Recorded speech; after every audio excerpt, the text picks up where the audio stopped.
おはようございます。ニャンニャンフルーツパラダイスです。今日は朝からちょっと鉄を集めに行きます。ハウス修繕で出た鉄を回収していきます。主にビニペットです。1、2番棟の間ぐらいに車止めて、これ2台に乗せます。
はい、南西着きました。ち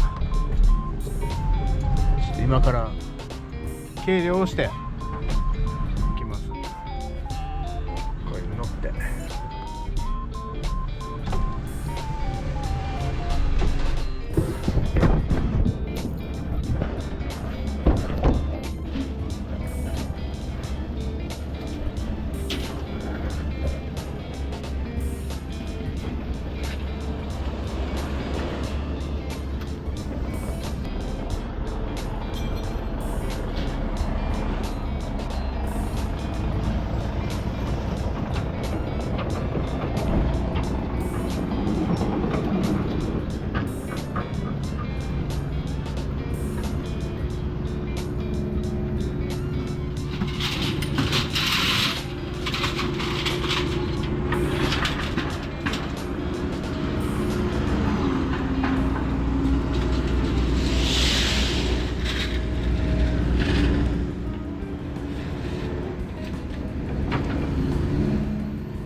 ゆうちゃん、ゆうちゃん。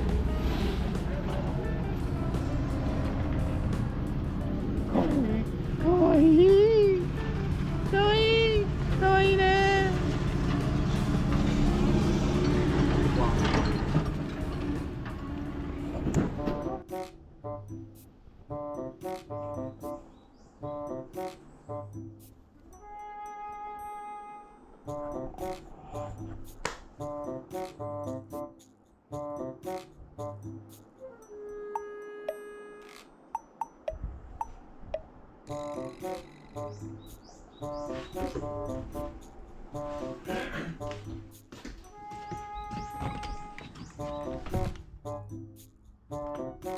よっしゃ、食べる？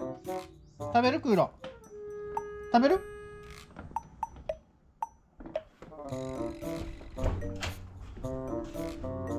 食べる？